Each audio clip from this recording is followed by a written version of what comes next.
நிருப பாடமாக வாசிய கேட்ட 1 தீமோத்தேயு 5ஆம் அதிகாரத்தினுடைய முதல் 2 வசனங்களிலும் அப்போஸ்தலனாகிய பவுல் தீமோத்தேயுக்கு ஒரு புத்திமதியை எழுதியிருக்கிறார். 1 தீமோத்தேயு 5ஆம் அதிகாரம் முதல் 2 வசனங்கள். முதிர் வயதுள்ளவனை கடிந்து கொள்ளாமல் அவனை தகப்பனை போலவும் பாலிய புருஷரை சகோதரரை போலவும் முதிர் வயதுள்ள ஸ்திரீகளை தாய்களை போலவும் பாலிய ஸ்திரீகளை எல்லாம் கற்புடன் சகோதரிகளை போலவும் பாவித்து புத்தி சொல்லு. முதிர் வயதுனவனை கடிந்து கொள்ளாதே, முதியோரிடத்திலே கடுமையாக இராதே. Do not rebuke an older man. இந்த நாள் முதியோர் ஞாயிறாக, சீனியர் சிட்டிசன்ஸ் சண்டையாக தென்னிந்திய திருச்சபையின் எல்லா சபைகளிலும் அனுசரிக்கப்படுகிறது.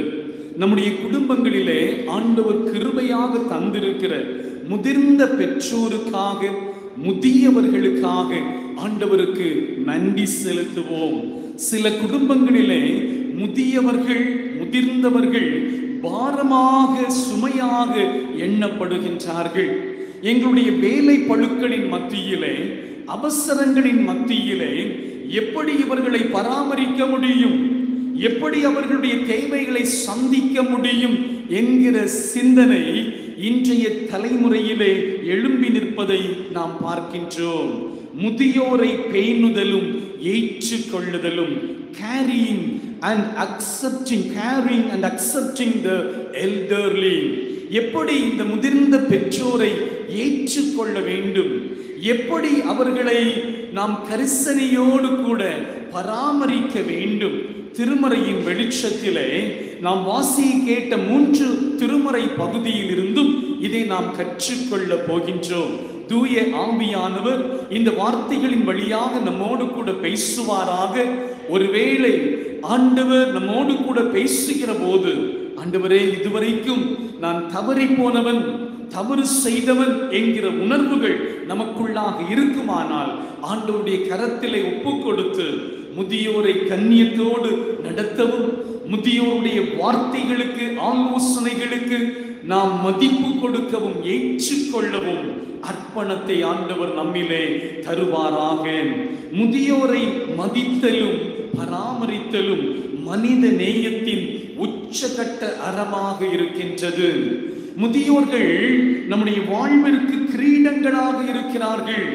இஸ்ரவேல் மக்களுக்கு ஆண்டவர் கற்பனைகளை கொடுக்கிறார், நியாய பிரமாணங்களை கொடுக்கிறார், நியமங்களை கொடுக்கின்றார். நீங்கள் எப்படி உங்களுடைய வாழ்வை அமைத்துக் கொள்ள வேண்டும், காத்து கொள்ள வேண்டும், எதை செய்ய வேண்டும், எதை செய்யக்கூடாது என்பதை அவர்களுக்கு கட்டளைகளாக கொடுக்கிறார். யாத்திராகமம் 20ஆம் அதிகாரத்தை நாம் எடுத்துக்கொள்வோம். யாத்திராகமம் 20ஆம் அதிகாரத்திலே ஆண்டவர் மோசே வழியாக இஸ்ரவேல் மக்களுக்கு இந்த கற்பனைகளை கொடுக்கின்ற போது 12வது வசனத்திலே 5வது கட்டளையை ஆண்டவர் கொடுத்திருக்கிறார். யாத்திராகமம் 20:12, உன் தேவனாகிய கர்த்தர் உனக்கு கொடுக்கிற தேசத்திலே உன் நாட்கள் நீடித்திருப்பதற்கு உன் தகப்பனையும் உன் தாயையும் கனம் பண்ணுவாயாக. Honor your father and mother, that your days may be long in the land that the Lord your God is giving you. ஆண்டவர் உனக்கு ஒரு தேசத்தை கொடுக்கிறார், ஒரு வாழ்வை தந்திருக்கிறார், ஒரு வீட்டை தந்திருக்கிறார், ஒரு வேலையை தந்திருக்கிறார், ஒரு குடும்பத்தை தந்திருக்கிறார். ஆண்டவர் தந்திருக்கிற இந்த வாழ்வின் ஆசீர்வாதங்கள் உன்னிலே நிலைத்து நிற்க வேண்டுமானால், உன் வாழ்நாள் நீடித்திருக்க வேண்டுமானால் உன் தகப்பனையும் உன் தாயையும் கனம் பண்ண வேண்டும், கண்ணியத்தோடு கூட அவர்களை நடத்த வேண்டும். இது ஆண்டவர் தந்திருக்கிற கட்டளையாக இருக்கிறது. மதிக்கப்பட வேண்டிய முதியவர்கள் இந்த நாட்களிலே உதாசீனப்படுத்தப்படுவதை நாம் பார்க்கிறோம். பெற்றோர் பல குடும்பங்களிலே அவமதிக்கப்படுகின்றார்கள். 2 புதன்கிழமைக்கு முன்பதாக 102ஆம் சங்கீதத்தை நாம் தியானித்த போது ஒரு காரியத்தை சுட்டி காண்பித்தோம். ஆண்டவர் தான் நம்முடைய வாழ்வை கட்டி எழுப்ப முடியும். நம்முடைய முயற்சிகள், நம்முடைய திறமைகள், நம்முடைய சாமர்த்தியங்கள் ஒருபுறம் இருக்கலாம். என்னுடைய கல்வியினாலே, என்னுடைய திறமையினாலே என் குடும்பத்தை நான் கட்டுவேன் என்று நினைக்கலாம். ஆனால் கர்த்தருடைய வார்த்தை சொல்கிறது, கர்த்தர் வீட்டை கட்டாராகில் அதை கட்டுகிறவர்களின் பிரயாசம் விருதா. Unless the Lord builds the house, those who build it labor in vain. எத்தனை முயற்சிகள் எடுக்கலாம், எத்தனை பிரயாசங்கள் எடுக்கலாம். ஆண்டவர் நம்முடைய குடும்பத்தை ஆசீர்வதிக்கவில்லை என்று சொன்னால் நம்முடைய முயற்சிகள் எல்லாம் வீணானதாக போய்விடும். நம்முடைய வாழ்வை ஆண்டவர் கட்டி எழுப்ப வேண்டுமானால் அவருடைய வார்த்தையின்படி நம்முடைய வாழ்வு காணப்பட வேண்டும். அவர் தந்திருக்கிற கட்டளைகளின்படி, அவருடைய போதனைகளின்படி, அவருடைய சத்தத்தின்படி, அவருடைய சித்தத்தின்படி நம்முடைய வாழ்வை ஒப்பு கொடுத்து வாழ்வோம் என்று சொன்னால் நம்முடைய வாழ்வு கட்டி எழுப்பப்படும். அந்த நாளிலே ஒரு காரியத்தை நான் சுட்டி காண்பித்தேன். என்னுடைய உறவு முறையிலே ஒரு தாயார் மிகுந்த மனவேதனையை பகிர்ந்து கொண்டார்கள். அந்த மாமனார் மருமகளிடத்திலே சொன்ன ஒரு காரியம், உன்னுடைய ஆடை அலங்காரத்திலே கண்ணியத்தை நீ காத்துக்கொள்ள வேண்டும், நாகரிகமான ஆடையை நீ உடுக்க வேண்டும் என்று சொன்ன அந்த ஒரே வார்த்தைக்காக அந்த மருமகள் அந்த மாமனாரிடத்திலே இன்று வரைக்கும் பேசுவதே இல்லை. அந்த மாமியார் அவர்கள் என்னிடத்திலே சொன்ன ஒரு காரியம், எங்களுடைய மருமகள் எங்களிடத்திலே பேசுவதில்லை, பிள்ளையை எங்களிடத்திலே தருவதில்லை, அவனை என்னுடைய பேர பிள்ளையை கொஞ்சுவதற்காக அவனிடத்திலே அன்பு பாராட்ட வேண்டும் என்று எங்களுடைய மனம் ஏங்குகிறது. ஆனால் எங்களுடைய மருமகள் அனுமதிப்பதில்லை. இப்பொழுது வேலைக்கான முயற்சியை அவள் செய்து கொண்டிருக்கிறாள். பெற்றோரை மதிக்காமல், பெற்றோரை வேதனைப்படுத்தி அவள் எடுக்கிற முயற்சிகள் எப்படி ஆசீர்வதிக்கப்படும்? கண்ணீரோடு கூட தன்னுடைய மன பாரத்தை பகிர்ந்து கொண்டார்கள். அநேக பிள்ளைகள் பெற்றோரை உதாசீனப்படுத்தி விட்டு, பெற்றோரை ஒரு பொருட்டாகவே எண்ணாதபடிக்கு, அவர்கள் தந்திருக்கிற ஆஸ்திகள் வேண்டும், அவர்கள் சம்பாதித்திருக்கிற சம்பாத்தியங்கள் வேண்டும், அவர்கள் கட்டியிருக்கிற வீடு வேண்டும், அவர்கள் சம்பாதித்து வைத்த அத்தனை பொருட்களும் வேண்டும், அவர்கள் வேண்டாம் என்று ஒதுக்கி தள்ளுகின்ற குடும்பங்களை பார்க்கிறோம். அந்த லெந்து நாட்களிலே ஆண்டவர் இயேசு சிலுவையிலே தொங்கிக் கொண்டிருந்த போது அவருடைய வஸ்திரத்தை எடுத்து பங்கு போட்டார்கள் என்று எழுதப்பட்டிருக்கிறது. அந்த பகுதியை நான் தியானிக்கிற போது என்னுடைய மனதிலே வருவதெல்லாம் இந்த சிந்தனை தான். ஆண்டவர் இயேசு சர்வ வல்லமை உள்ளவர், இரட்சகர், மீட்பர், பிதாவின் செல்லகுமாரன், தன்னுடைய மேன்மைகளை எல்லாம் துறந்து உங்களையும் என்னையும் மீட்கும்படியாக வந்தார். ஆனால் இந்த உலகம் அவருக்கு கொடுத்தது என்ன? அவருடைய வஸ்திரத்தை கூட உரிந்து கொண்டார்கள். நரிகளுக்கு குழிகள் உண்டு, ஆகாயத்து பறவைகளுக்கு கூடு உண்டு, மனுஷகுமாரனுக்கோ தலை சாய்க்க இடமில்லை என்று சொன்னாரே, அந்த நிலைதான் இன்று அநேக குடும்பங்களிலே முதிர்ந்தவருடைய நிலையாக காணப்படுகிறது. உன் வாழ்நாள் நீடித்திருக்க வேண்டுமானால், உன்னுடைய வாழ்க்கை கட்டப்பட வேண்டுமானால், உனக்கு கல்வி இருக்கலாம், பதவி இருக்கலாம், பணம் இருக்கலாம், ஆனால் ஆண்டவர் தந்திருக்கிற நியமங்களின்படி, கட்டளைகளின்படி நம்முடைய பெற்றோருக்கு செய்ய வேண்டிய மரியாதையை கொடுக்கவில்லை என்று சொன்னால், கண்ணியத்தோடு நடத்தவில்லை என்று சொன்னால், நம்முடைய வாழ்வு நிச்சயம் கட்டப்படவே முடியாது, ஆசீர்வாதமாய் அமையவே முடியாது. அநேகருக்கு இன்று பெரியோருடைய ஆலோசனைகள் கசப்பானதாக இருக்கிறது. அவர்கள் கடந்து வந்த பாதைகளிலே சந்தித்த அனுபவங்களை நம்மோடு கூட பகிர்ந்து கொள்கிற போது அது வேப்பங்காயை போல கசக்கின்றது. நீதிமொழிகளிலே சாலமோன் ஞானி ஒரு ஆலோசனையை சொல்லி இருக்கிறார். நீதிமொழிகள் 23ஆம் அதிகாரத்தினுடைய 22ஆம் வசனத்தை இன்டர்மீடியட் படிக்கிற ஒரு பிள்ளை எழுந்து நின்று வாசிக்கலாம். நீதிமொழிகள் 23:22.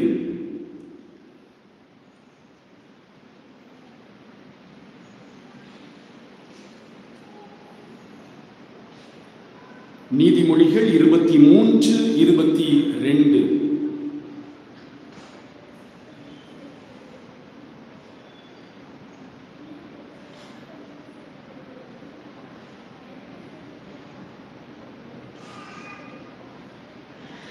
உன்னை பெற்ற தகப்பனுக்கு செவி கொடு, உன் தாய் வயது சென்றவள் ஆகும்போது அவளை அசட்டை பண்ணாதே. Listen to your father who gave you life. உன்னை பெற்றெடுத்த உன் தகப்பன், உனக்கு வாழ்வு தந்த உன் தகப்பன், அவருடைய வார்த்தைக்கு நீ செவி கொடு. And do not despise your mother when she is old.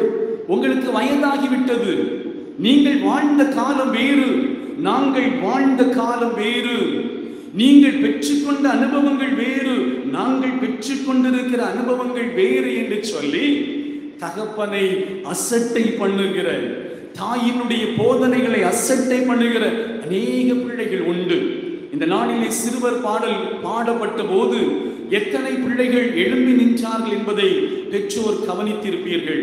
ஒருவேளை இங்கு இருக்கிற பெற்றோருடைய பிள்ளைகள் அந்த சிறுவர் பாடலிலே எழும்பவில்லை என்று சொன்னால், வருகின்ற ஞாயிற்றுக்கிழமை சிறுவர் பாடல் பாடப்படுகின்ற போது நம்முடைய பிள்ளைகள் எல்லாரும் எழும்பி நிற்கிறார்களா என்று கவனித்துக் கொள்ளுங்கள்.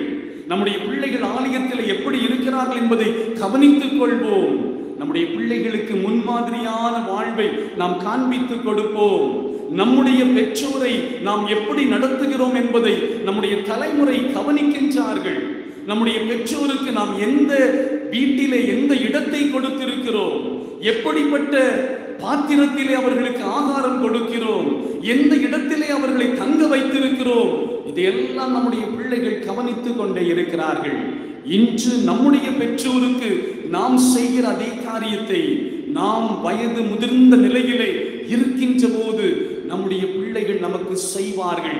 ஏனென்றால் நம்மிடத்திலிருந்து அவர்கள் வாழ்வின் பாடத்தை கற்றுக்கொண்டே இருக்கிறார்கள். நம்முடைய பேச்சை கவனிக்கிறார்கள், நம்முடைய நடக்கைகளை கவனிக்கிறார்கள், நாம் எப்படி மற்றவர்களை நடத்துகிறோம் என்பதையும் அவர்கள் கவனித்து பார்த்து கொண்டே இருக்கிறார்கள். பிள்ளையானவன் நடக்க வேண்டிய வழியிலே அவனை நடத்து, முதிர் வயதிலும் அதை விடாதிருப்பான். பெற்றோரை மதிப்பதும் கனப்படுத்துவதும் திருமறையின் போதனையாக இருக்கிறது.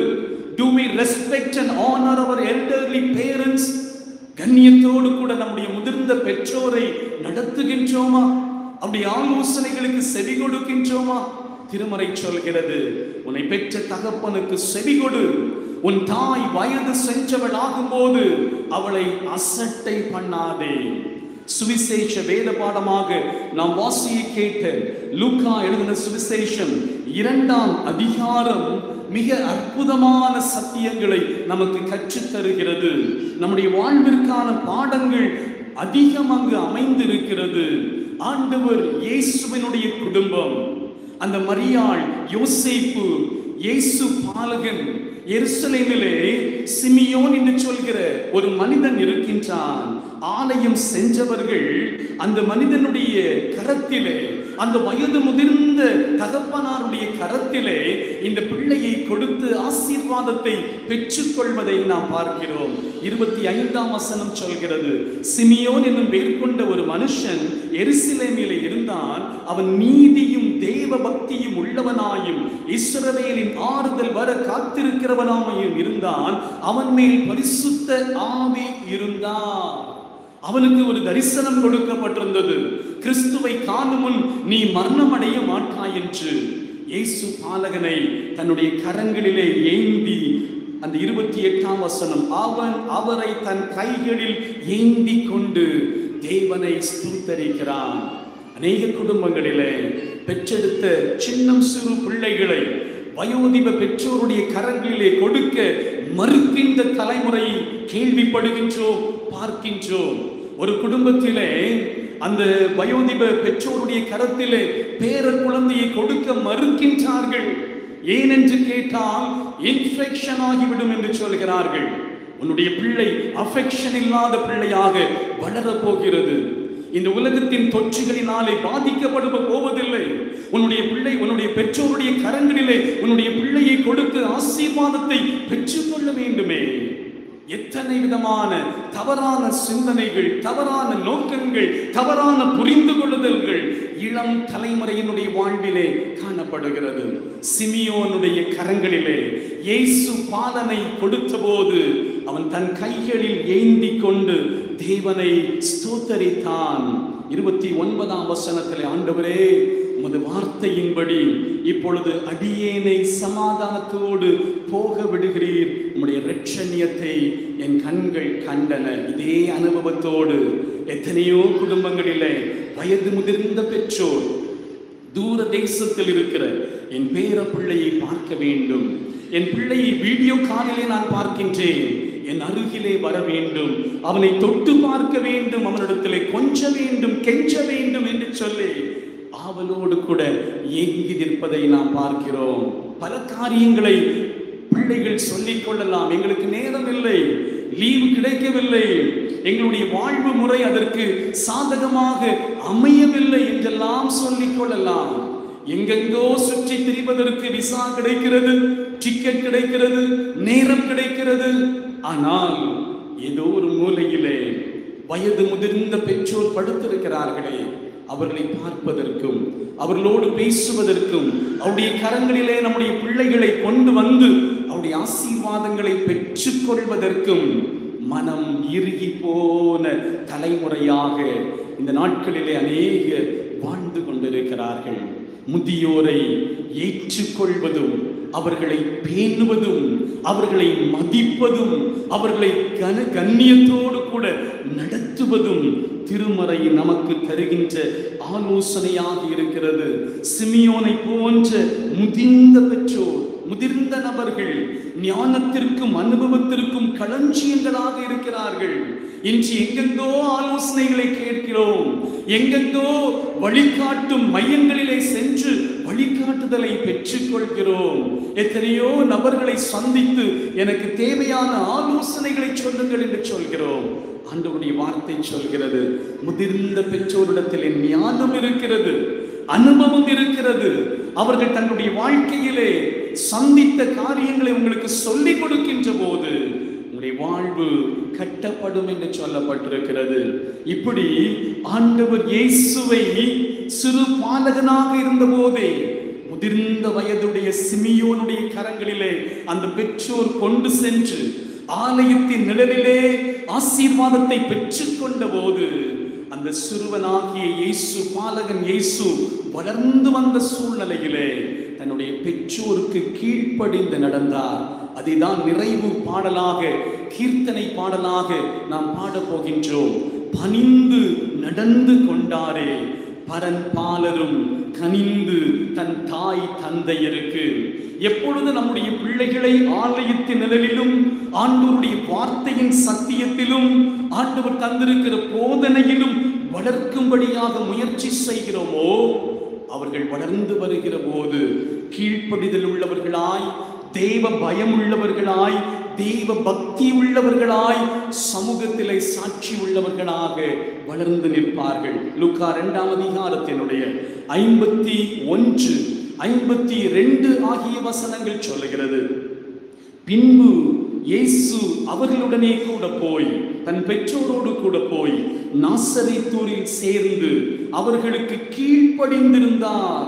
அவருடைய தாயார் இந்த சங்கதிகளை எல்லாம் தன் இருதயத்திலே வைத்துக் கொண்டாள். இயேசுவானவர் ஞானத்திலும் வளர்த்தியிலும் தேவ கிருபையிலும் மனுஷ தயவிலும் அதிகமாய் விருத்தி அடைந்தார். முதியோரை மதிக்க கற்றுக் கொடுத்த அந்த பெற்றோர் தங்களுடைய பிள்ளை வளர்ந்து வருகின்ற போது ஆண்டவருடைய அனுக்கிரகமும் ஆண்டவருடைய ஆசீர்வாதமும் அந்த பிள்ளையினிடத்தில் இருப்பதை கண்டு கொள்கின்றார்கள். நாசரேத்தூருக்கு சென்று தன்னுடைய பெற்றோருக்கு கீழ்ப்படிந்த ஒரு பிள்ளையாக இயேசு பாலகன் தன்னுடைய வாழ்வை காத்து கொண்டார். நாம் முதல் வேத பாடமாக வாசித்த ஆதியாகமம் 46ஆம் அதிகாரத்தை நாம் எடுத்துக்கொள்வோம். அங்கு யாக்கோபு முதிர் வயதிலே இருக்கின்ற போது யோசேப்பை பார்க்க வேண்டும் என்று ஆசைப்படுகிறார். 27ஆம் வசனத்தை நாம் வாசிக்கிறோம். யோசேப்பு எகிப்திலே பிறந்த 2 குமாரர் 2 பேர். ஆக எகிப்துக்கு போன யாக்கோபின் குடும்பம் 70 பேர். கோசேன் நாட்டிலே தன்னை யோசேப்பு சந்திக்க வரும்படி சொல்ல யூதாவை தனக்கு முன்பாக அவனிடத்தில் யாக்கோபு அனுப்பினான். அவர்கள் கோசேனிலே சேர்ந்தார்கள். அந்த நாட்களிலே அவனுடைய சகோதரர் அவனை விற்று போட்டார்கள். எகிப்திலே இப்பொழுது யோசேப்பு அதிபதியாக இருக்கிறான். வயது முதிர்ந்த நிலையிலே யாக்கோபு தன்னுடைய மகனாகிய யோசேப்பை பார்க்க வேண்டும், அவனுடைய குடும்பத்தை பார்க்க வேண்டும், அவனுடைய பிள்ளைகளை பார்க்க வேண்டும் என்று ஆசைப்படுகின்றான். அவனையும் அவனுடைய பிள்ளைகளையும் பார்த்தபோது அவன் சொல்லுகிற காரியம் 30ஆம் வசனத்திலே, அப்பொழுது இஸ்ரவேல் யோசேப்பை பார்த்து, நீ இன்னும் உயிரோடு இருக்கிறாயே, நான் உன் முகத்தை கண்டேன், எனக்கு இப்பொழுது மரணம் வந்தாலும் வரட்டும் என்றார். நான் ஏற்கனவே சொன்னது போல வெளிநாடுகளிலே, தூரமான இடங்களிலே, ஏன் உள்ளூரிலே வாழ்ந்தாலும் பெற்றோரை தூரப்படுத்தி வைத்திருக்கிற அநேக பெற்றோருடைய இருதயம் இந்த யாக்கோபின் இருதயத்தை போல ஏங்கிக் கொண்டிருக்கிறது. உன்னை பார்த்து விட்டேனே, உன்னுடைய குடும்பத்தை பார்த்து விட்டேனே, இப்பொழுது எனக்கு மரணம் வரட்டும், மனமகிழ்ச்சியோடு கூட இந்த வாழ்வை நிறைவு செய்வேன் என்று சொல்கிற அநேக பெற்றோர் நம்முடைய குடும்பங்களிலும் வாழ்ந்து கொண்டிருக்கிறார்கள். யோசேப்பு தன்னுடைய குடும்பத்தை தன்னுடைய வயோதிப தகப்பனிடத்திலே அழைத்து கொண்டு வந்து அவருடைய ஆசீர்வாதத்தை பெற்றுக்கொள்வதை நாம் பார்க்கிறோம். இந்த நாட்களிலே நம்முடைய வாழ்வின் நிலைகள் மாறி இருக்கலாம், வாழ்வின் தன்மைகள் மாறி இருக்கலாம். ஆனால் கர்த்தருடைய வார்த்தை அன்றும் இன்றும் என்றும் போதிப்பது, உன் வாழ்நாள் நீடித்திருப்பதற்கு உன் தகப்பனையும் உன் தாயையும் கனம் பண்ணுவாயாக என்று. முதுமையான நிலையில் இருந்த யாக்கோபை சந்திக்கும்படியாக அதிகாரத்தில் இருந்த யோசேப்பு தன்னுடைய அதிகாரம், தன்னுடைய அந்தஸ்து எல்லாவற்றையும் விட்டுவிட்டு அவன் இறங்கி வருகிறான். என்னை பெற்றெடுத்த தகப்பன், என்னிலே அன்பு பாராட்டின தகப்பன், எனக்காக ஜெபித்த தகப்பன், எனக்காக தன்னுடைய வாழ்வையை தியாகம் செய்த தகப்பன், அவரை சந்திப்பது எத்தனை இன்பமானது. எனக்கு அன்பானவர்களே, முதியவர்களை கனப்படுத்துவோம், முதிர்ந்த பெற்றோரை மதித்து நடப்போம். பிள்ளைகளுக்கு இன்று நாம் முன்மாதிரியான காரியங்களை கற்றுக் கொடுப்போம். யோசேப்பும் மரியாளும் இயேசு பாலகனை சிமியோனுடைய கரத்திலே ஆலயத்தின் நிழலிலே கொண்டு வந்து ஆசீர்வதிக்கப்பட்டது போல, ஆசீர்வாதத்தை பெற்றுக் கொண்டது போல நம்முடைய பிள்ளைகளும் சத்தியத்திலே நடக்கிறார்களா, சரியான வழியிலே நடக்கிறார்களா என்பதை கண்காணித்துக் கொள்வோம். நம்முடைய பிள்ளைகள் வளருகிற போது இயேசுவானவர் ஞானத்திலும் வளர்த்தியிலும் தெய்வ கிருபையிலும் மனுஷர் தயவிலும் விருத்தி அடைந்ததை போல இந்த சமூகத்திற்கும் சபைக்கும் குடும்பங்களுக்கும் நற்சாட்சி உள்ளவர்களாக வாழ்வார்கள். ஆண்டவர் தந்திருக்கிற முதிர்ந்த பெற்றோர், அவர்களுக்கு ஆண்டவர் கொடுக்கிற ஆயுள் முடியும் மட்டும் மனமகிழ்ச்சியோடு கூட வாழும்படியான சகல காரியங்களையும் செய்து கொடுப்போம். கர்த்தர் தாமே இந்த வார்த்தைகளின் வழியாக தொடர்ந்து நம்மோடு கூட பேசுவாராக. ஆமீன்.